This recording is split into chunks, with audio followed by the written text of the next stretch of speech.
আজকের গল্প ব্যাঙের ছাতা। লেখক রূপক চট্টরাজ। হাজার হাজার বছর আগেকার কথা। এক দেশে এক রাজা বাস করতেন।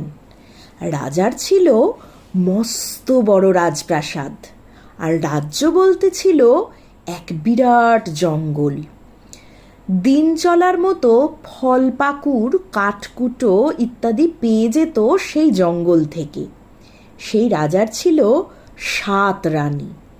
এই রানীদের মধ্যে কখনো কোনো ঝগড়াঝাটি বা অশান্তি হতো না। সকলে খুব মিলে মিশে থাকতো। যে যার নিজের নিজের মতো কাজ করে যেত সারাদিন। এজন্য রাজামশাই ছিল খুব সুখী। রাজার 7 রানীদের মধ্যে এক রানী ছিল অন্ধ। কোনো এক অভিশাপে এই রানী অন্ধ হয়ে গিয়েছিল। যদি রাজামশাই অন্য কাউকে অন্ধ হওয়ার অভিশাপ দেন, তবেই রানীমা তার দৃষ্টিশক্তি ফিরে পাবে। কিন্তু রাজামশাই কিছুতেই অন্য কাউকে এমন অভিশাপ দিতে ইচ্ছুক নন। রাজামশাই এই রানীকে ডাকত অন্ধ রানী বলে। এই রানীর কোনো কাজ ছিল না, সারাদিন শুয়ে বসে কাটাতো। মাঝে মাঝে খুব একা একা বোধ করত রানী। আসলে 6 রানী যখন নিজের নিজের কাজ নিয়ে মেতে থাকতো, তখন আর ওর একা সময় কাটতো না। এদিকে একা একা থাকতেও ওর সব সময় ভালো লাগে না। একদিন এক ঘটনা ঘটল।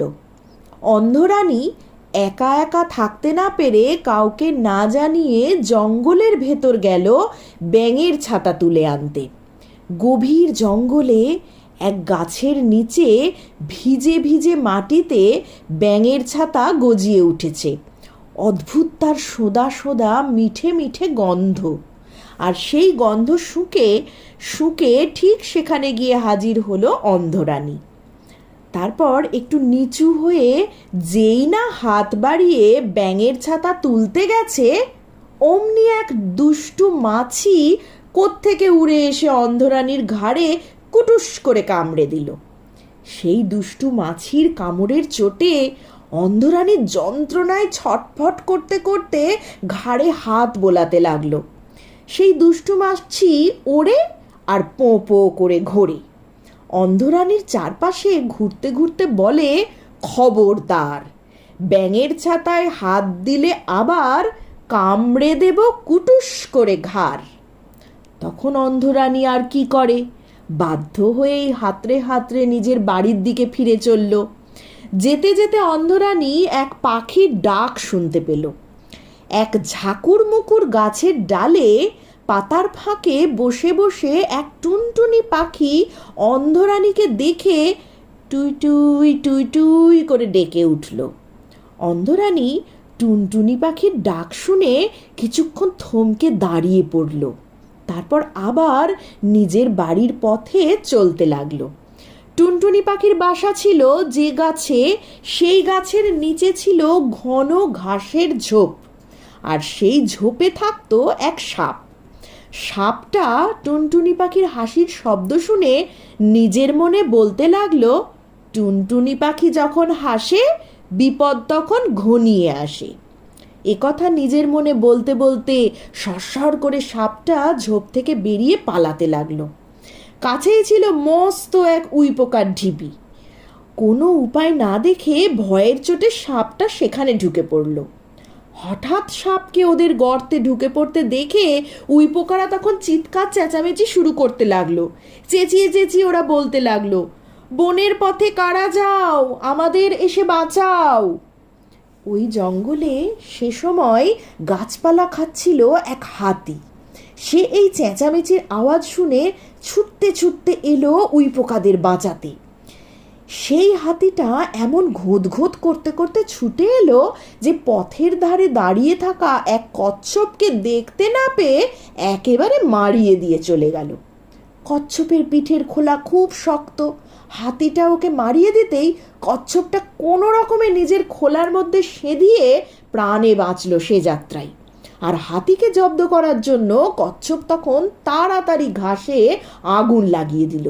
তারপর আনন্দে বলতে লাগলো যে, বনের ঘাস পুড়ে ছারখার, গোদা হাতি পগার পার। সত্যিই তাই হলো। সেই আগুন দেখে ভয়ে সেই হাতি দে ছুট একদম পগার পার। এদিকে রাজার হুকুম ছাড়া ওই জঙ্গলে আগুন লাগানো নিষেধ। আগুন সর্বনাশা বিপদ ডেকে আনে বলেই রাজামশাই এমন নিষেধাজ্ঞা জারি করেছেন। কিন্তু রাজামশাইয়ের কানে আগুন লাগানোর খবর যেতেই হলো যত বিপত্তি। রাজামশাই ভীষণ রেগে গেলেন, চেঁচিয়ে বলে উঠলেন, আমার নিষেধ অমান্য করা? দেখাচ্ছি মজা। ওটা নিশ্চয়ই কচ্ছপের কারসাজি। ওই একমাত্র নিজের পিঠের খোলার ভেতর আগুন বয়ে নিয়ে বেড়ায় এই জঙ্গলে। তাই কচ্ছপের ডাক পড়ল রাজামশাইয়ের কাছে। কচ্ছপ ধীর স্থির ভাবে মুখ বাড়িয়ে এসে হাজির রাজামশাইয়ের সামনে। রাজামশাই খুব রেগে গিয়ে কচ্ছপকে বললেন, বনের ঘাসে কেন আগুন লাগিয়ে দিলি বল? তুই জানিস না বনে আগুন লাগানোর ফল কি হতে পারে? কচ্ছপ মুখ কাচুমাচু করে বলল, কি করব বলুন রাজামশাই, ওই দামাল হাতিটা যেভাবে আমার পিঠের ওপর পা চাপিয়ে আমাকে মারিয়ে দিল, নেহাত আমার পিঠের শক্ত খোলার জন্য বেঁচে গেছি। আর একটু হলেই একেবারে গুঁড়ো গুঁড়ো হয়ে যেতাম রাজামশাই। তাই তো হাতিকে ভয় দেখাতে আমার ওই আগুন লাগানো ছাড়া আর অন্য কোনো উপায় ছিল না। রাজামশাই ফের হুকুম করলেন, বেশ, তবে ডেকে আনো ওই হাতিকে। রাজামশাইয়ের আদেশ শুনে হাতিটা ভয়ে ভয়ে গোদা গোদা পায়ে থপথপ করতে করতে এসে দাঁড়ালো রাজামশাইয়ের সামনে। রাজামশাই ধমক দিয়ে বললেন, কচ্ছপকে কেন তুই পা দিয়ে মারিয়ে চলে গেলি? তুই কি দেখতে পাস না? হাতি করুণ সুরে রাজামশাইকে বলল, আপনাকে আর কি বলবো, হঠাৎ শুনি বাঁচাও বাঁচাও করে চিৎকার করছে উই পোকারা। ওদের বাঁচানোর জন্যই তো তখন অমন পরিমরি করে ছুটে গেলাম। এত তাড়াহুড়ো করেছি যে পথের ধারে বসে থাকা কচ্ছপকে একেবারে দেখতে পাইনি রাজামশাই। আপনিই বলুন, ইচ্ছে করে কি কেউ অমন নিরীহ কচ্ছপকে ওভাবে মারিয়ে দেয়? রাজামশাই তখন বললেন, আচ্ছা তবে উই পোকাদের ডাকো, ওদের মুখ থেকেই শুনি ওরা কেন চিৎকার করেছে। রাজামশাইয়ের কথায় উই পোকারা গুটি গুটি পায়ে এসে হাজির হলো। ওদের দেখে রাজামশাই বললেন, বাঁচাও বাঁচাও বলে তোরা কেন অমন চিৎকার করেছিলি শুনি? উই পোকারা উত্তরে বলল, না চেঁচিয়ে হুজুর, আমাদের আর কোনো উপায় ছিল না। আমরা তো ওই ছোট ঢিপিটাতে বাস করি।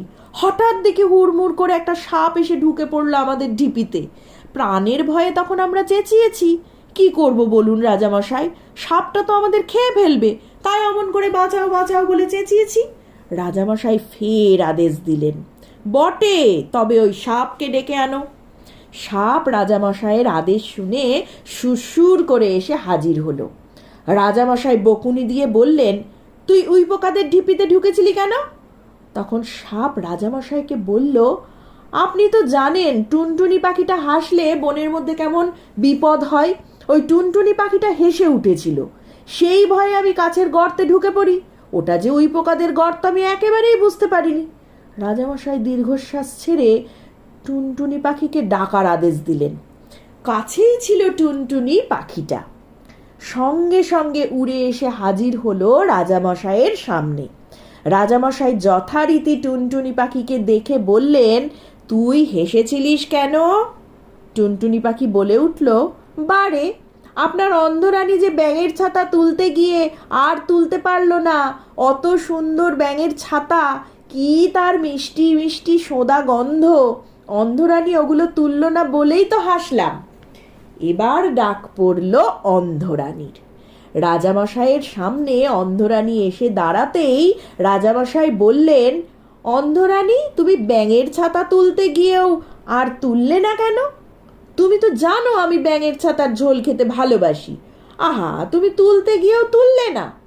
অন্ধরানী বলল, তুমি যে ব্যাঙের ছাতার ঝোল খেতে ভালোবাসো তা তো আমি জানি, সেই জন্যই তো আমি হাতড়ে হাতড়ে বনের ভেতর ঢুকে তোমার খাবার জন্য তুলতে গিয়েছিলাম।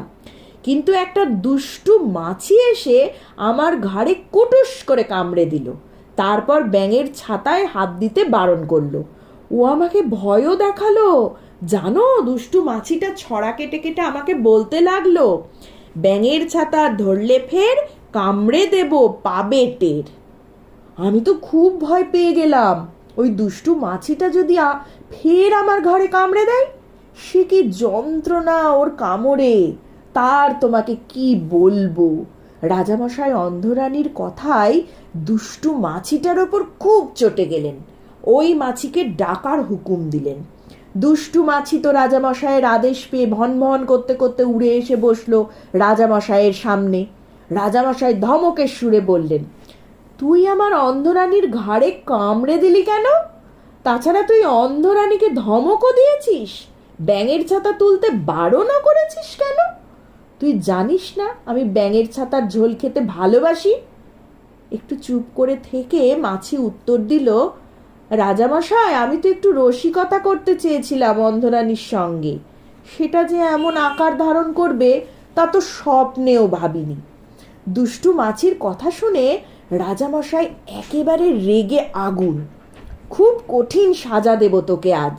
আর বললেন, তোর শাস্তি হলো আজ থেকে তুই চোখ থাকতেও দেখতে পাবি না, কানা হয়ে থাকবি। সকলে তোকে রাগাবে কানামাছি বলে। রাজামশাইয়ের এ হেন কঠিন অভিশাপে দুষ্টু মাছি হলো অন্ধ, আর সঙ্গে সঙ্গে অন্ধরানী ফিরে পেল তার চোখের দৃষ্টি।